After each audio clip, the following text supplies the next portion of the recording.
Perfeito, gente. Eu estou aqui com Eric Navarro. Vai ser um prazer conversar contigo para mais esse conteúdo da Turivios, tá? A gente vai conversar aqui com o Eric, que ele é juiz federal. Ele começou a carreira dele com 25 anos de idade, então ele é juiz federal, tem 18 anos. Ele é mestre pela UERJ, desculpa, ele é mestre pela PUC São Paulo, doutor pela UERJ e pesquisador visitante na Universidade de Harvard. Eric, conta um pouquinho para a gente como é que foi a sua passagem por Harvard e o que você estudou por lá. Legal, Danilo. Bom, primeiro, prazer estar aqui com vocês. Obrigado pelo convite, ceder um pouquinho desse seu espaço tão interessante que vocês criaram para a gente trocar algumas ideias. Então, Harvard foi o seguinte, né? Eu comecei a fazer meu doutorado em Direito Uhum, pela UERJ aqui no Rio de Janeiro.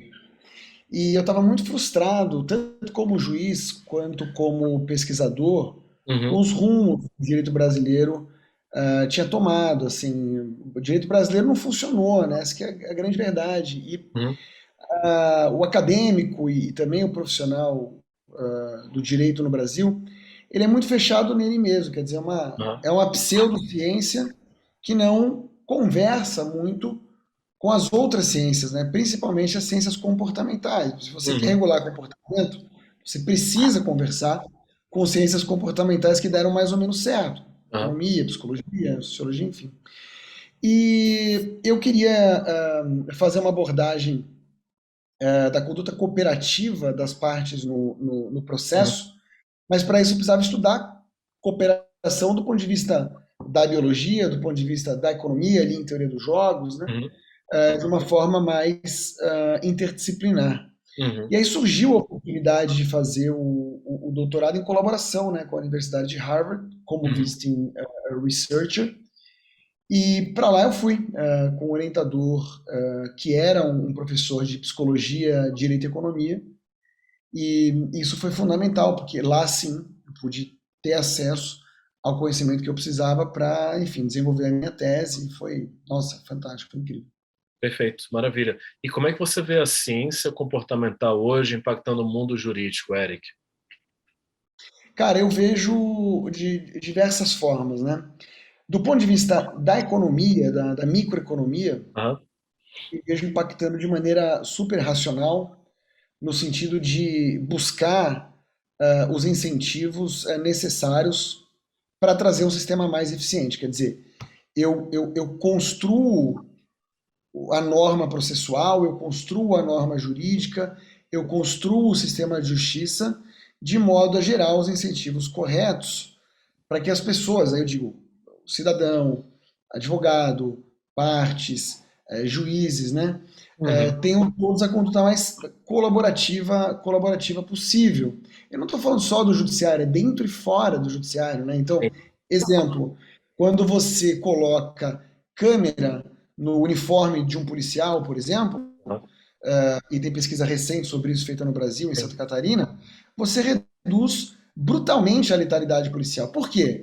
Porque você gera credible threat, né? Que é um uhum. conceito lá de teoria dos jogos. Então, essa um exemplo clássico e fácil de entender de como olhar um pouquinho para ciências comportamentais pode ajudar nós temos um direito mais bem desenvolvido. Maravilha, perfeito, Eric. E Eric, para quem está nesse bate-papo aqui e está ouvindo a gente falar de ciência comportamental, como é que ela impacta o direito, etc., eu queria sugerir da gente dar um passo atrás e você explicar para a gente exatamente o que é ciência comportamental para um advogado. O que é isso? Legal. Então, advogados e advogadas que estão vendo a gente, pensem o seguinte: tudo que você faz na sua vida, da hora que você acorda à hora que você vai dormir, é regido por incentivos. Você faz, em última instância, para manter a sua própria sobrevivência e para melhorar Uhum, a sua experiência na Terra, né? O seu nível de felicidade, a sua qualidade de vida. Você tende a não fazer coisas que te parecem ruins e tende a fazer coisas que te pareçam boas. A ciência comportamental, todas elas, né? Desde da microeconomia até a psicologia, e hoje fala-se muito também da neurociência, elas trabalham com a forma como funciona o cérebro na tomada de decisão. Quer dizer, uhum, eu crio razões para que as pessoas se comportem de uma determinada maneira, eu crio razões para que as pessoas não se comportem de uma outra maneira. Uhum. Você pode fazer isso só escrevendo uma lei e aprovando no Congresso Nacional, mas você não tem certeza, sem olhar para a ciência, se essa lei, com Aham. esses princípios que você criou, ela vai dar o resultado que você quer que ela dê, né? Entendi. Eric, é fundamental a gente entender isso. A gente está falando agora do mês do advogado e ele é o que é o operador desse tipo de comportamento. É, e aí tem uma frase sua aqui que eu achei super interessante. Você fala que o direito brasileiro ele falhou. Ele falhou exatamente como? Em tentar moldar o comportamento das pessoas a partir da lei? Eu acho que o direito brasileiro ele falhou em várias dimensões. Aham, Essas dimensões vão desde do que acontece dentro dos tribunais aham, até o que acontece na rua. Até porque uma coisa é consequência da outra, né? sim.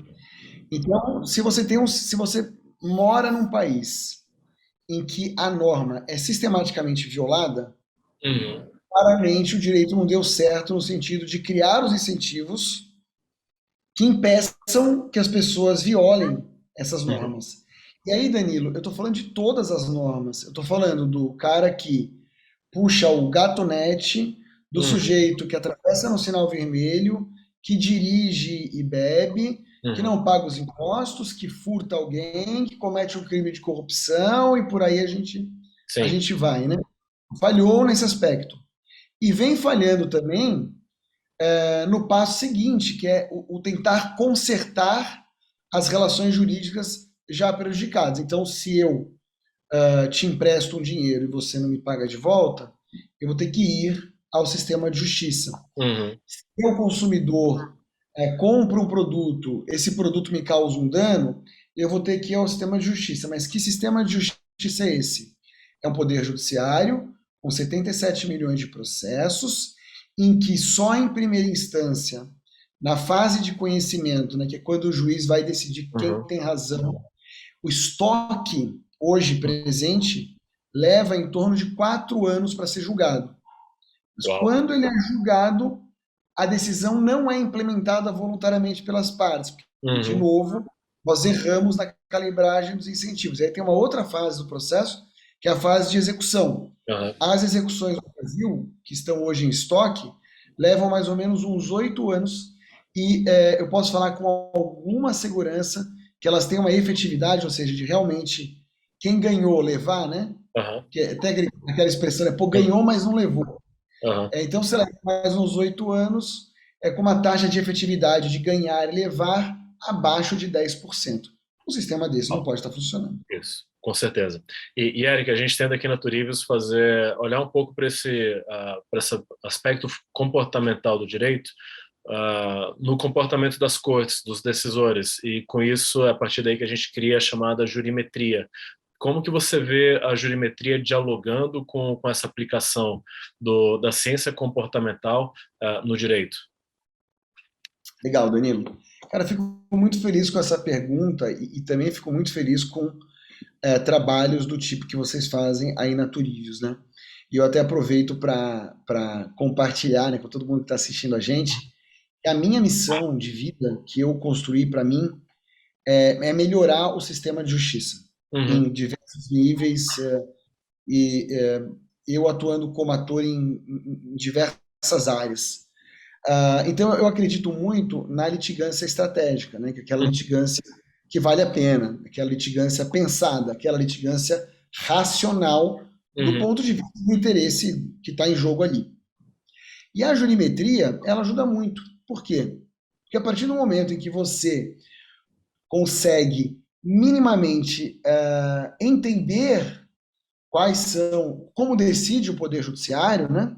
Você começa a fazer uma conta uhum, de se vale ou não a pena litigar, porque eu começo a entender quais são as chances que eu tenho, uhum, e a partir daí eu também tenho condições, por exemplo, de construir aquilo que a gente chama de BATNA, né? Que é o Best Alternative to a uhum, Negotiated Agreement, que é a melhor alternativa a um acordo negociado, para eventualmente nem ir ao judiciário. Uhum. Primeiro tentar uma conversa com o interlocutor com quem eu estou em conflito, porque eu já sei mais ou menos quanto vale, se é que você me entende, aquele meu direito. Então acho que a jurimetria ela ajuda a tirar processo do judiciário, a solucionar os conflitos por negociação Uhum. e a escolher melhor as ações que merecem ser ajuizadas. Perfeito, maravilha. Gente, o Eric usou aqui o conceito de BATNA, que é um conceito muito frequente quando a gente está falando de negociação. E o Eric leva muito a sério essa missão dele de melhorar o judiciário brasileiro. Ele tem várias iniciativas educacionais nesse sentido. Acho que a última iniciativa sua, Eric, é a Escola MVP, certo? Você quer falar um pouquinho para a gente da Escola MVP? Ah, legal, Danilo. Falo sim com o maior prazer, porque são os projetos recentes que Uhum, mais alegria estão me dando. A escola MVP foi o seguinte: quando eu voltei de Harvard, né, e terminei meu doutorado lá em colaboração do UERJ Harvard, uhum, eu fiz uma tese que virou esse livro aqui, que é a análise econômica do processo. uhum, Só que esse livro ele é muito técnico, né? E um livro muito técnico é um livro que pouca gente lê. E aí eu percebi o seguinte: poxa, eu estou conversando sobre a minha tese na academia para estudiosos, para poucas pessoas, mas não são, você mesmo acabou de falar isso, não são essas pessoas que fazem o sistema de justiça. Né?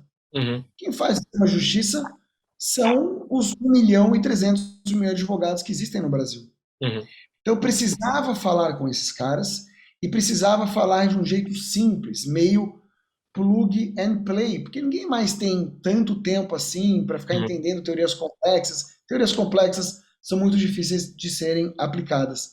Então sim, eu criei um toolkit, né? Eu criei uma espécie de caixa de ferramentas a partir desse livro, mas também a partir dos meus 18 anos de experiência como juiz federal e mais alguns anos antes como advogado, uhum, para ensinar, e aí eu falo isso com toda a humildade, né, mas para conversar com os advogados e apresentar essas ferramentas que eles podem simplesmente começar a aplicar no dia a uhum, dia da sua advocacia contenciosa e também da sua advocacia não contenciosa. uhum, Não só para, com uma litigância estratégica, escolher melhor as suas brigas, vamos dizer assim, mas também para, naquelas brigas que eles escolheram, atuar de maneira mais assertiva, aumentando as chances de vitória, mas também saber quando jogar o problema para a mesa de negociação.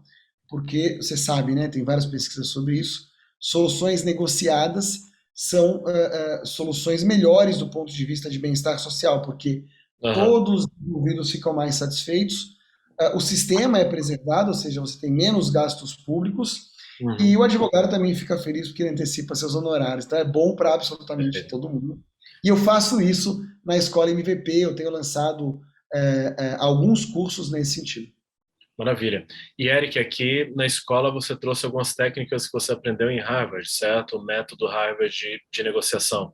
Ah, como é que você vê esse tipo de metodologia que a gente vê muito usado lá fora sendo aplicada para o direito brasileiro? E como é que isso te ajuda a transformar isso que a gente entendeu aqui como a falha do direito brasileiro de fato moldar comportamentos? Exato. É, é bom que eu possa explicar através de exemplos, né? Veja só, o legislador brasileiro, em 2015, ele entendeu que ele precisava escrever um novo Código de Direito Processual Uhum, Civil. Então foi um esforço gigantesco. Escreveram um código com mil e tantos artigos. uhum, E uma das joias da coroa, se é que vocês me entendem, era a tal da audiência de mediação e conciliação, que era obrigatória e que ocorreria assim que o réu fosse citado. Ele não seria mais citado para apresentar uma resposta, né, que a gente chama de contestação. uhum, Ele seria citado para participar da audiência de mediação e conciliação. E só se não houvesse audiência é que abria prazo para resposta. aham, Bem, de lá para cá, essa audiência foi implementada. De lá para cá, os tribunais de justiça criaram mais de 1.000 centros de mediação e conciliação.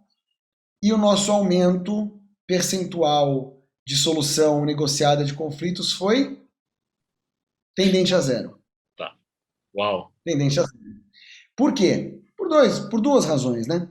Primeiro, por uma total ignorância das ciências comportamentais. Então, vou dar um exemplo. Boa parte dos conflitos, você sabe disso, eles surgem por assimetria informacional entre os conflitantes.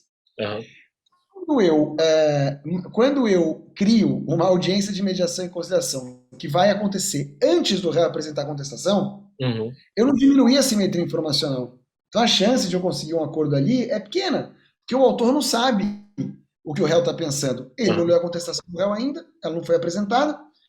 Então esse é um ponto. E o outro ponto foi que o legislador veio não só com essa inovação legislativa, mas com outras. Né? Criou uma lei de mediação uhum, extrajudicial, começou a falar de mediação e conciliação como institutos técnicos e como normas de direito processual. uhum, Só que isso é só casca. No fim do dia, você só consegue uma solução, uma composição do conflito negociada por negociação. aham, E para você negociar, você tem que saber as técnicas, né? E existem diversas técnicas, diversos métodos criados em vários lugares do mundo que são muito eficazes na solução de conflitos. Só que isso não foi levado em consideração pelo ensino jurídico brasileiro. uhum, Então você vai para a faculdade, o professor te ensina assim, olha, quando cita, tem audiência do artigo 364 do CPC, essa audiência funciona assim, assim, assado, a diferença de mediação para conciliação é essa aqui, né? O facilitador atua mais propondo soluções, na uhum. outra o facilitador apenas encaminha as discussões, mas isso não diz nada a respeito de como efetivamente eu soluciono o conflito. Para isso, eu preciso conhecer as técnicas de negociação. Entendi, perfeito. Tá super interessante, Eric. E, Eric, eu vou mudar um pouquinho aqui para a gente falar agora sobre a profissão do advogado, tá? Tem uma frase sua que ela é polêmica, que ela é a seguinte: o direito é o último lugar a ser impactado pelas coisas. Ah, a gente tem visto muita transformação no direito, por outro lado, com novas tecnologias e mesmo novas técnicas e tentativas diferentes de como reduzir o impacto que a gente tem do acesso a processos no judiciário. Como que você tem visto, já nos seus 18 anos de profissão, como que você tem visto esse processo de transformação do direito? É verdade, essa frase é minha mesmo, Danilo. E ela vem de uma observação do dia a dia, né? Por exemplo, ah, há muito tempo que se faz marketing olhando para a economia comportamental, por exemplo, Uhum, uhum, né? Olhando para a neurociência. Toda e qualquer empresa que se preze aplica técnicas de gestão, se procura nas instituições desenvolver lideranças. E por outro lado, quando você vai olhar para um escritório de advocacia, na sua grande maioria, claro que tem exceções, uhum, esses escritórios não são geridos como se fossem empresas, né? uhum, E obviamente, menos ainda, claro, o poder judiciário. E o mesmo ocorre com a adoção das tecnologias, né? Quer dizer, uh, basicamente, até pouco tempo atrás, o máximo que se tinha de tecnologia num escritório de advocacia era o Microsoft Office. Eu tenho o Word, eu tenho o Excel, faço um PowerPoint de vez em quando e está tudo uhum. certo. Né? Sim. Enquanto a gente sabe que mercado financeiro e outras empresas já trabalhavam com tecnologias muito sofisticadas. No entanto, o direito é um pouco mais atrasado, mas ainda assim, quando a força é muito grande, as coisas chegam, né? Chegaram, eu me lembro que em 2017 eu estava lá em Harvard e o professor Richard Susskind foi lá dar uma Uhum, palestra falando exatamente isso, falando assim, olha, vocês vão perder emprego para os engenheiros, que são os engenheiros que vão construir os aplicativos que vão mudar o direito, uhum, né? Estou falando com alguém da Turivius que não é advogado, por exemplo, não é verdade? E, e aí de lá para cá a coisa começou a mudar, realmente. Percebeu-se, né, que havia um data lake grande, uma quantidade grande de dados que poderiam ser analisadas. Uhum. Percebeu-se que a tecnologia poderia automatizar muita coisa. Infelizmente, eu acho que a tecnologia ainda não provocou tanta inovação. Eu acho que a gente está fazendo muito no digital que a gente já fazia no analógico. Claro que ajuda, porque é mais barato, é mais rápido, né? Mas a gente ainda poderia pensar em fazer de forma diferente. Mas finalmente eu acho que o tempo chegou. O tempo chegou. Os grandes escritórios estão investindo bastante em tecnologia. O judiciário, veja você, tem investido bastante em tecnologia e tudo foi acelerado pela pandemia, né? Eu Uhum. falava em cortes online em 2018 e eu era ridicularizado.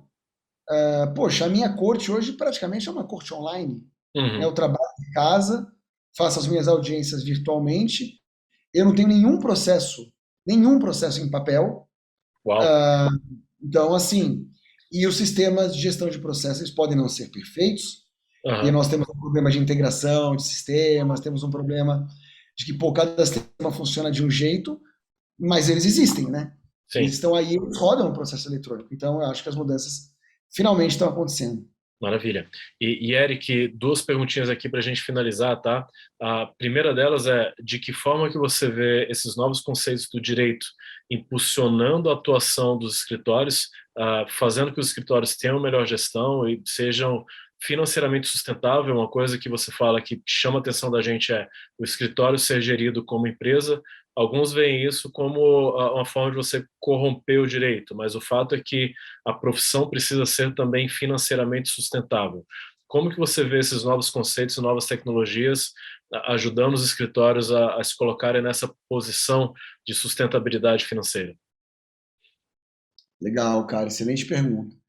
Então, né, não dá para falar em corromper o direito quando você quer que um- uma estrutura chamada escritório de advocacia Sim. funcione de uma maneira mais profissional, alocando os seus recursos com mais eficiência, tentando entregar para o seu cliente o melhor resultado possível. Né? Na verdade, eu Uhum. vejo uma aproximação com a ideia de justiça, com a Uhum. ideia de fazer o direito funcionar bem, de não sobrecarregar o poder judiciário com aquilo que não precisa ser sobrecarregado, mas sobretudo, e outra coisa, né, com ambientes mais saudáveis.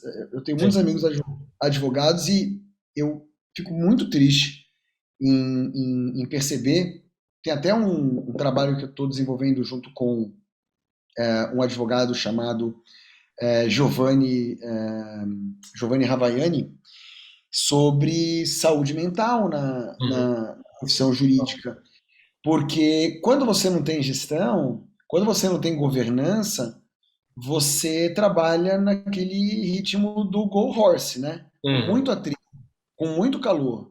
E a Sim. qualidade de vida das pessoas cai demais. Uhum. Então, eu também me preocupo com isso. E para finalizar, eu acho que a partir do momento que você começa a usar a tecnologia e tira o advogado das atividades repetitivas ou muito burocráticas, ou acelera coisas que ele demoraria muito para fazer, Uhum. como vocês fazem aí na Turivius, por exemplo, você libera tempo para o advogado. Quando você Uhum. libera tempo para o advogado, veja, tempo é o bem mais precioso da humanidade junto com a atenção, né? É atenção e tempo. Exatamente. O tempo é o maior preditor de felicidade do mundo hoje. Uhum. O cara pode empregar esse tempo do jeito que ele quiser, para ficar com a família, para captar mais cliente, para trabalhar em outro projeto, enfim. Não vejo como ser negativo. E olho esse copo meio cheio também, porque obviamente vejo muita oportunidade melhor. Maravilha. E, Eric, nossa última pergunta aqui. Qual que é o futuro do direito brasileiro na sua visão? Essa é uma pergunta Essa é difícil. grande, essa é grande. Cara, essa é uma pergunta muito difícil porque eu poderia olhar, por exemplo, politicamente, Aham. onde que é uma seara que eu não ando muito otimista, né? Uhum. Não estou aqui expressando opinião política, acho que você me entende. Sim. Então eu vejo, por exemplo, retrocessos importantes em mudanças legislativas relativas a combate à corrupção, por um lado. Mas, olhando sistemicamente, eu acho que a gente vem avançando. Eu vejo uma justiça mais acessível por conta da tecnologia. Sim. Percebo que ela tende a se tornar uma justiça mais célere, mas também acho que nem tudo é culpa ou solução do direito, né? A gente tem que ter um pouquinho de humildade e reconhecer que o direito é um pedacinho assim, né? Uhum. Mas tem outras questões sociais, administrativas importantes para o Brasil, contra as quais ou para as quais o direito pode fazer muito pouco. Mas eu vejo com otimismo. Eu acho que os advogados estão mais preocupados em desenvolver habilidades não jurídicas. Não acho que as faculdades estão melhorando muito, mas estão mais preocupadas em ensinar a tecnologia, né? Direito digital entrou na grade do Uhum. MEC como disciplina obrigatória de graduação, salvo Uhum. engano. Interessante. E eu vejo, é interessante isso. E eu vejo a justiça evoluindo assim de maneira geral, adotando novas tecnologias e isso me parece bastante positivo. Então assim, eu sou otimista com o pé no chão, né? Uma coisa meio Ariano Suassuna. Maravilha. Perfeito, gente. Eric, super obrigado pelo seu tempo e pelas suas respostas aqui, tá? Gente, esse foi o Eric Navarro. Eric, até a próxima e um abraço para você, tá? Valeu, Danilo. Obrigado pelo convite. Um abraço a todos e a todas que estão vendo a gente aqui e até a próxima. Até a próxima. Tchau, tchau.